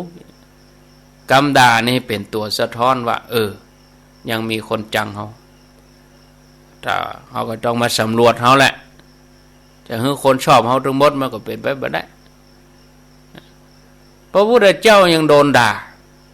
พระนนท์ทนบ่ไหวพระองค์บ้านนี้เมืองนี้เขาด่าพระองค์ไปอยู่ที่อื่นเถอะอานนท์ถ้าไปอยู่ที่อื่นแล้วเขาด่าเฮาแล้วเนี่ยได้ก็หนีไปแหมกับพระองค์โอ้ไปแล้วอานนท์อยู่จนกลัวเขาบดาเนี่ยนี่นะข้อที่7กำดาทำมือเฮาฮู้ว่าอย่างน้อยก็มีคนสนใจในสิ่งที่เฮาทำอย่างน้อยสิ่งที่เฮาทำกำลังส่งผลให้อย่างใดอย่างหนึ่งก็เลยมีอิทธิพลทำให้เขาอุทิศเวลาส่วนหนึ่งมาสนใจเรื่องที่เขาก็เลยสรรหากำดา สรรหากรรมว่าอย่างเป็นทางการนี่เนาะ ก็เต้น่ะเนาะญาติโยมที่เฮาทำเนี่ยเฮาเนี่ยอย่างแสดงว่าเปิ้นสนใจแล้วเนี่ยเปิ้นเลยสละเวลามาสนใจเรื่องเฮาแล้วเนี่ยอุทิศตนเกียมกำด่าเกียมกำว่าบางคนก็เกียมกำอู้อย่างเป็นการเป็นงานเลยจะว่าให้มันอย่างใดจะด่ามันอย่างใดก็ต้องขอบคุณเปิ้นกะที่มาสนใจงานของเฮานี่ข้อที่8กำด่าทำให้เฮาปิกมาพอภูมิธรรมของเฮามาพอใจต่อเฮาว่าเฮามีคุณธรรมที่สูงกว่าเขาก็ถ้าเขาด่ามาแล้วเฮาด่าตอบเนี่ยก็ได้อะคุณธรรมของเฮาต่ำกว่าเขาเฮาจะมีความเข้มแข็งนักน้อยต่อใดเฮาจะตุกระทมกับกำด่านั่นเมื่อถูกกระทบแล้วเฮากระเทือนก็กิเลสมันกระเพื่อมก็เฮาจะไปด่าตอบก็ปะที่ไหนด่าที่หั่นก็ถ้าเฮาระงับได้เฮาชนะถ้าเฮาบ่สะเทือนนะแสดงว่าโอ้เฮามีครูบาอาจารย์ดีลูกเฮาฝึกมาดีลูกฟังรายการธรรมะสถานีนี่เฮาฝึกดีล้อกิเลสเฮาแสดงออกมาล้อถ้าเฮาไปกระเทือนเมื่อเฮาถูกกระทบ ภูมิธรรมเฮาแน่นหนาปอเฮาต้องปิกไปฝึกตัวเก่าให้ใหม่เนาะลงสู่สนามรบแล้วก็ยังบ่เป็นท่าต้องปิกไปฝึกให้ใหม่มันเป็นอย่างนี้แต่ญาติโยมทั้งหลายนะข้อที่9กำดาทำให้เฮาฮู้ว่าโลกนี้ไผตึงหนีบ่พ้นโลกกระทำทำที่กูกับโลกฝ่ายอิทธลมอนิทลมคือได้ลาบเสื่อมลาบได้ยศเสื่อมยศสรรเสริญนินทามีสุขมีทุกข์ไผนี้บ่พ้นโลกกระทำตราบใดที่เป็นคนอยู่ในโลกตายเมื่อใดพ้นเมื่ออันขนาดตายเขายังเอามาเล่ายังมาด่าอยู่ก็มีนะท่านผู้ฟังบ่พ้นนะข้อที่10กำดาคือบทเรียนให้เฮาเรียนรู้เรื่องการปล่อยวางว่าอัตตาตัวตนนะเพราะถ้าหากว่าเฮายังปล่อยวางบ่ได้เฮาก็จะต้องหาวิธีด่าคืนหาวิธีเอาคืนอย่างบ่มีที่สิ้นสุดแต่ถ้าฮู้จักปล่อยวางก็วางตรงนั้นจบตรงนั้นเสี่ยงตรงนั้นเฮาจะได้คุณธรรมใจเฮาจะสูงเหลือเขานี่ท่านผู้ฟังญาติโยมก็ลองเอาวิธีนี้ไปพิจารณาถูกชมก็ธรรมดาถูกด่าก็เฉยๆเนาะเฉยๆต้องระวังเนาะศรัทธาญาติโยมต้องระมัดระวังต้องระวังให้ดีตัวนี้เอาละเนาะบัดนี้พอเวลาก็4:39ข้างแถมประมาณ20นาทีก็ห่างเวลาให้สถานีเปิ้นก็เดี๋ยวมอกประมาณ4:58นี่ก็ละนะเพื่อเปิ้นตัดสัญญาณสถานี96ก็ทำวัดกับท่านมหาวิษณุจารุธรรมโมสถานี100.25ก็ฟังต่อไปแถมฟัง104.50แถมวัดฝ่ายหินฟังต่อไปนะศรัทธาญาติโยมอ้าวไผมีหยังจะอู้จะจ่าโอ้ท่านพระครูไปอยู่ไหนท่านพระครูวรธรรมนาถเนี่ยอย่างมาจัดรายการอีกท่านพระครูถามอาตมาขอโทษท่านพระครูกำลังลูกนี่กะท่านพระครูนี่อย่างมาจัดรายการนี่วะโอ้จัดเมื่อ3 โมงแล้วท่านพระครูแล้วพระครูไปอยู่ไหนหมู่นี่ศรัทธาบนโทโลต่อไปศูนย์กันไปญาติโยมรายงานมา 98.75 91.0 แล้วก็ 89.50 เนอะ0998366322 เจริญปอนข้าเจ้าจากตังใดยุสารปีเจ้าสารปีนี่อันตำบลหยังสารปีตำบลสถานเจ้าใช้สถานเนาะฝนตกก็แต่ว่าสารปีตกค่ะตกนักก็นักเหมือนกันเจ้าอันจะเอาเนี่ยเอาข้าก็ว่าเอาเจ้าจะข้าก็ว่าจะเช่าจะกินข้าวเจ้าก็ว่าจะกินข้าวเหนียวได้ถึง2 อย่างค่ะนั่น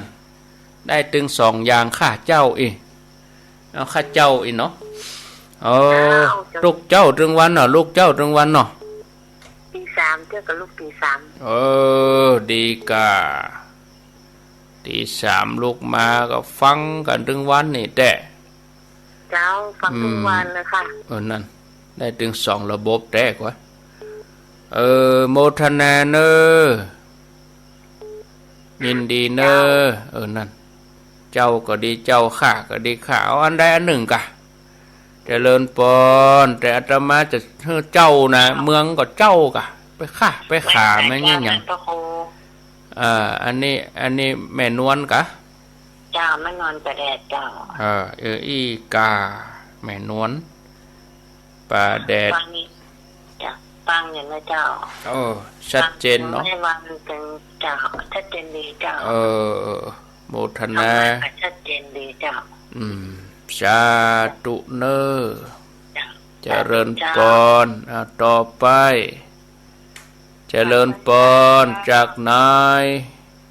ร้านแล้วแทนท่านพระครูอ่ะ โรงพยาบาลลานนะ ตายไปแล้วคนตายไปแล้วคนเอามาเราถ้าเขาฝังที่นี่เนาะสองไฟของเนาะว่าเขา แม่อู้ชัดๆแม่ จ้ะ อู้ใกล้ๆวิทย์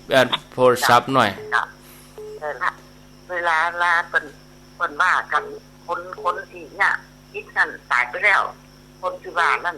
ป่าเขาปวดนะเขาก็รู้เอามันจะหามคนตายนอกที่เขาเนี่ยกันน่ะถ้าเขาจะไปฆ่าคนนี้ก็เนี่ยเขากำไปคบกับเขาอ่ะเขาไปฟังพอมันแทนแท้กับผู้เนาะแทนกับผู้เนาะโยมกับฟังนั่นคือว่าเขามาไปชนนะมันก็ไปสร้างบาปของเขาทำถ้าใจจะทำนี่คือว่าเขาจะทำว่าไงเขากันที่ต่อบุญไปเขาก็ทำด้วยใจเขาขอบครัวเขาได้ไปทำบุญเนี่ยตัวเขาไม่ถือว่าขอบครัวเขาไปทำบุญเนาะโอ้ก็เป็นกำลังใจให้ท่านพระครูเนอะโมทนาโมทนาต่อไป0998366322อ้าวมีเข้ามา0998366322ท่านพระครูไหลจับแล้วกะท่านพระครูวรธรรมนาถว่าอาตมาเนี่ยอย่างบัจัดรายการว่าเพิ่นถ้าจะไหลวิทยุบัจับนี่ออกถึง6ขึ้นก่อนเนาะออกอดนี่เนาะ ทานมดกะวิทยุทานมดกะเจริญปอนเพิ่นถ้าจะวิทยุถ้าจะไหลผิดโควิดเนาะฟังขึ้น98ชัดดีกว่ามาเลยโควิดโดยหลังถ้ำชัดเจนดีกว่าต้องมาตะวาแมลงมันเป็นรายการของหลวงพ่ออย่างว่าก่อนนะแล้วก็เพิ่นตะวาเปิดเทปมหาบุญช่วยครับแล้วก็ลุงยองจัดโดดเนาะจัดสด2 ทุ่มเกิงครับมันชัดเจนดีผมก็เลยเปิดขึ้น98ลากกระด้างไว้นะกันเลยบอกพี่น้องตามจิตที่คนเฒ่ามาถามผมนะครับคุณเตี้ยมันตัดมันบอกให้หมดว่าแถวกำเพิ่น98แต่เพิ่นหมูตี98ก็เด้ก็6 โมงก็ต่อเนื่องไปเลยครับอันนี้ก็ผมจะได้ไปไหลขึ้นวิทยุคนเฒ่าตามที่เตี้ยว่าถามผมว่าที่ไหนไปไหลคือคนเฒ่าเนาะโมทนาเนอเป็นกำลังใจให้โควิดจิตอาสารับอาสาไปไหลคลื่นให้คนเฒ่าคดีเหมือนกันรถได้ไปไปยังคนเฒ่าเนาะ0998366322เจริญปอนดักเสพเนาะลืมเปิดไมค์เอามาจากดังใดเจริญปอนเจ้าจากนายแสนพรมเจ้าแม่แสนพรมแต่ว่าฝนตกมากขนาดเนาะม่วนเนาะเจ้าม่วนฝนตกเย็นฝนตกพอดีจุ่มเย็นน่ะจังยังคามนี่ก็ตกนักเหรอ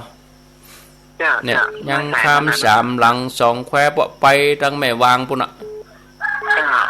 ปัดตั้งเจริญบ่มีบ่ตะวาน่ะบ่ตกสักเม็ดอันนี้บ้านเฮาตกดีครับโมทนาเจ้าท่านแม่สุทัศน์แสนพรหมเจริญปนเจ้ากับภาษาเจ้าท่านพระครูเจ้าจากดังได้ จ้าพระพระเจ้าแม่มาลีกะเจ้าพอดีฟังตั้ง98ก็ชัดเจนกันในรายงานที่ท่านทราบเจ้าขอบคุณเนอ98.75เนาะชัดเจนดีเจ้าโซนบ้านห้องเวียงหนองร่องนี่จะได้หมดนะแต่ว่าเลยตะลี่ได้มาใครดีล่ะตะลี่บ่ใครแจ๋วจะได้ละเน้นจอมตองก่อนเอกโมทนาเน้นสายใต้ก็เดี๋ยวถ้าช่วงตี 5ญาติโยมสัปตองไม่วางก็ไหลไปที่แดนดินถิ่นล้านนา เจริญปน เจ้าไว้จากเจ้ากับก้อมเจ้า อ๋อแม่บุญเนาะ เจ้า กัดก้อม เจ้า น้ำท่วมก็แม่บุญน้ำท่วม วันก่อนนั้นท่วมกันวันก่อนท่วม น้ำท่วมวะโอ้ ตกมันตกมากอ่ะถ้าตกมากก็จะท่วมเจ้า ลงมาหั่งเนาะ น่ะเจ้า1 ชั่วโมงกว่า โอ้เดี๋ยวนี้แห้งแล้วเนาะ น้ำไหมาตันท่าน ระบายไม่ทัน เจ้าน้ำรอการระบายยิ่งกัน เดี๋ยวนี้แห้งแล้วเนาะ แห้งแล้วเจ้าบึ้ดถ้าฝนมันตกสักบึ้ดมันก็แห้งละ มันท่วมแบบเหมือนเชียงใหม่เฮานี่ เนาะ ตั้งใกล้แจ้เป็นเดือน เจ้า ลูกเจ้าเนาะแม่บุญเนาะ เจ้าวันนี้ลูกเจ้าเจ้า หลานน้อยมันลูกเด็กอะ เอาหลานน้อยไปแอวมึงแปดไปป่อวัดตุ้ง เขาอิดเนาะเจ้า โมทนา เจ้าไว้สารเจ้า เปิ้งดี แม่อุ้ยกับหลานไปวัดเตี้ยวไปนะมันเปิ้งดีเนาะเจริญปน ไว้สารเจ้าท่านพระ จากตังใด แม่น้อยบ้านหม้อ บ้า เจ้าน หม้อไหนหม้อไหน บ้านหม้อห้อยกายสังกังเปงเจ้า อ๋อว่าจะได้ชัดดีเนาะ ชัดเจนดีเจ้าบ้านไฟหินฟัง ไฟ ที่ หิน ขึ้น104บ้านไฟหิน โม เจ้า ทนาเนอะ เจ้า สาธุเอาพระครูสมบูรณ์มา เต็งโกดมาพระครูอันนี้จะมีส่วนร่วมกันก็ได้เนอะเจิญได้เนอะพระครูกดมาเตอะนะ0998366322รับก่อนเนาะเจริญปน ไว้จากเจ้า จากตังใด ตกเตี้ยเจ้า ศพเตียแม่ฟัง98ได้ก่อ ได้จ้าเจ้า 98.75นะ เจ้าจะขึ้น อ๋อ ขึ้นไหลไม่รู้ ชัดก็แม่ ชัดดีเจ้า ชัดเจนดีเนาะ เจ้า บึดถ้า6 โมงก็โทรรายงานแห่งกรรมเนอะ เจ้าเจ้า เนาะ เจ้า ทดลองเจ้าแหลกนะวันนี้นะ เจ้า เจ้าแหลกนะประเดิมเจ้าแหลกเลย อ๋อดังดีเลยเจ้า ชัดดีแม่วันปิดก็เปิดแม่แรง6 โมงแรง เจ้า โมทนา เจ้าไว้จากเจ้า ขอบคุณนะเจริญปน ครับกราบนมัสการครับ อ้าวจากดังได้อุบาสก จากสันตายครับ สันทรายตำบลอย่างหาตำบลอย่างสันทรายโยมเจริญปนโยม ครับ ตำบลอย่างสันทรายตำบลอะไร ปลอดภัยครับ อ๋อตำบลป่าไผ่เนาะ ครับ ฟังชัดดีอู้กับโทรศัพท์นี่เนาะอย่างดักแซปไปฮะอู้กับโทรศัพท์นี่จะเป็นหนัวฟังวิทยุจะงงนะครับอันฟังกันทุกวันเนาะ ครับผมฟัง3-4 วันนี่ได้ครับ โอ้กำลังฟังวันพวกก็มาอยู่นะตี 3ถึงตี 5แม่แรงกับบ่าย 3เนาะ ลุงได้รับได้นอนกันเนี่ย โอ้ก็มันกับชาร์จแบตเตอรี่ในตัวกะ ครับ แบตเตอรี่มันชาร์จในตัวแบบรถยนต์อ่ะ ครับตื่นมาก็ฟังนี่ อ๋อ ดีครับดีครับ อายุเท่าใด 57 ครับ โอ้57อยู่ดีละตะกี้ก็57เนาะ ครับ ยินดีเด้อ ครับ โอ้บัลลัมได้ยินนะเทวบุตรนี่ฟังหลายอยู่ล้อก็นึกว่ามีกับเทวดาอุบาสกก็ฟังอายุเนี่ยราวๆเนี่ย40ปลายขึ้นไป50ปลาย60แล้วอ่อนเขาก็ฟังนะญาติโยมเขาอยู่ด้วยอุ้ยเขานะชัดเตือแล้วอ่อนนอนด้วยอุ้ยอยู่ด้วยหลานอุ้ยฟังกับหลานฟังแหม10 ปีเขาใหญ่มาโอ้กึดใจฮอดอุ้ยฟังวิทยุรู้เจ้าแต่ก่อนได้เขาจะกึดใจอย่างอีกอะเนาะฟังไปเถอะเจริญปน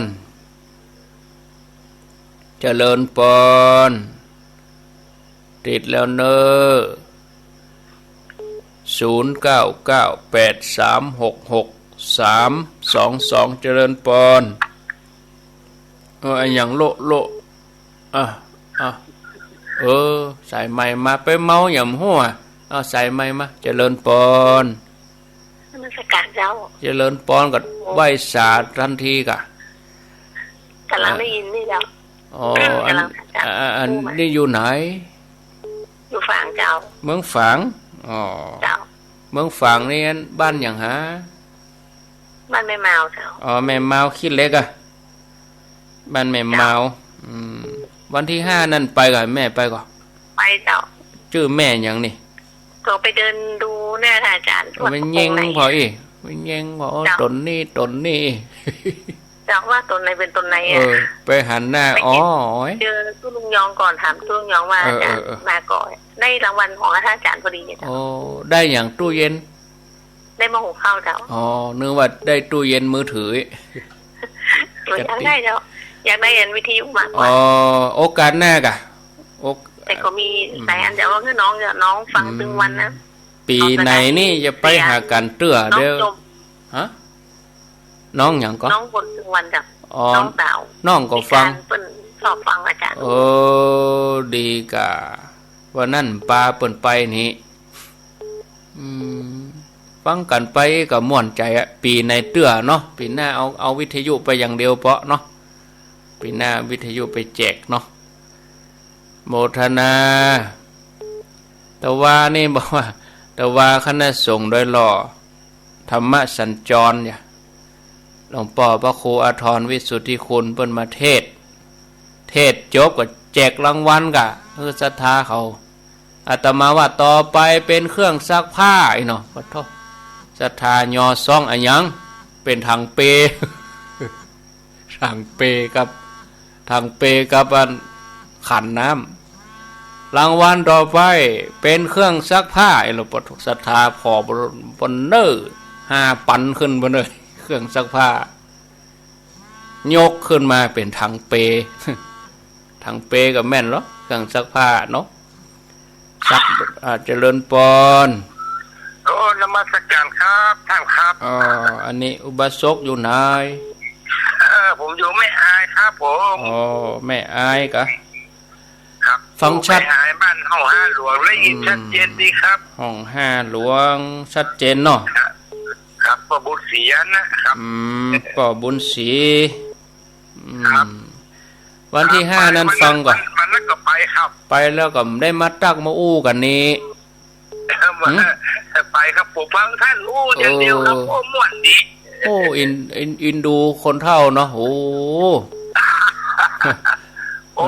วันนั้นได้อิ่มบุญขนาดวันค่ำครับม่วนใจเนาะป้อนเนาะม่วนใจขนาดครับได้ยินอีกอะม่วนอาจารย์เปิ้นหลายท่านหลายองค์อยู่ครับดีป้ออายุเท่าใดป้ออายุเท่าใดผมอายุ60 ปลายครับ64ครับ64อยู่เหรอครับสาธุป่อบุญศรีครับผมไว้ดีมีสุขแม่อายอำเภอแม่อายก็กว้างไปเนาะทุเจ้าเอาเจริญปอนเจ้าแม่แดงนะเจ้าแม่แดงอยู่ไหนแม่แดงเจ้าหลายมือล่มเล่นหนูหาแต่ว่าฟังเป็นวันนะเจ้าแม่แดงไหนมีหลายแดงไงเจ้าฟังเป็นประจำนะเจ้าลูกแม่ก็ฟังนั่นแม่แดงไหนแม่แดงหน่อยแม่แดงอ่ะอยู่อำเภอหยางจบข่าวเลยทิ้งปริศนาไว้เนี่ยแม่แดงหัวฝ่ายกะเจ้าก็อีกาจะแม่แดงกับแม่แดงมีตึงเมืองอ่ะแม่แดง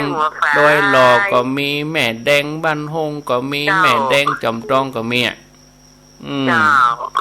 ยินดีเนอะที่ก็บ่ค่อยจำเก่าเมินไหนมาขออภัยบางทีบ่ค่อยจำเจริญปอนปิดวิทยุก่อนอันนั้นของเฮากะเอาเจริญของเฮาไปหยังขอโทษครับสวัสดีครับอาจารย์ครับสวัสดีโยมอยู่2 องค์บ้านพระเจ้า2 องค์ครับพระเจ้า2 องค์นี่ยังเป็นพระเจ้า2 องค์มันเป็นวัดแทงครับเป็นวัดล้างเนาะวัดล้างแล้วก็มาเป็นวัด อ๋อ บ้านพระเจ้าสององค์ ชื่อ เนี่ย พระเจ้าสององค์ ครับ อันอายุต่อใดนี่ 55ครับอ๋ออันนี้หนุ่มมาแหมหน่อยเนาะ ครับ ลูกกี่โมงตื่น ตีแสบแล้วครับ ปอด ลูกทำกระจาดนะครับ อันกะผมลายหน้าเพื่อก็มองหัวข้ามมาเลยครับ อ๋ออีกะเนาะ มันม่วนดีครับ ม่วนดีแหละครับ ยินดีเนอะ ครับ ยินดี เป็นกำลังใจนะครับ เอาลาศรัทธาก่อนเนาะลาก่อนตั้งในเวียงก็ไหลไป104.5เดี๋ยวลา96ก่อน เฉพาะ96นี่อย่างเดียวนะเดี๋ยวก็ไปปะกันท่านแถมหน่อย ลา96ฟังธรรมวัดกับท่านมหาวิษณุต่อตี96ดังเมืองฝั่งอยู่ด้วยกันอยู่98ก็อยู่ด้วยกัน91ก็อยู่ด้วยกันลาถึง 89.5 ด้วยบ้านทุ่งเรดิโอแล้วก็ 96.0 ใครฟังกันต่อก็ไป 104.5 ต่อไปแถมอาตมาจัดถึง7โมงพุ่นเด้อเอาโชคดีมีใจกระเดียวขั้นเตะทำเมืองเนาะอายุวันโนสุขังปรัง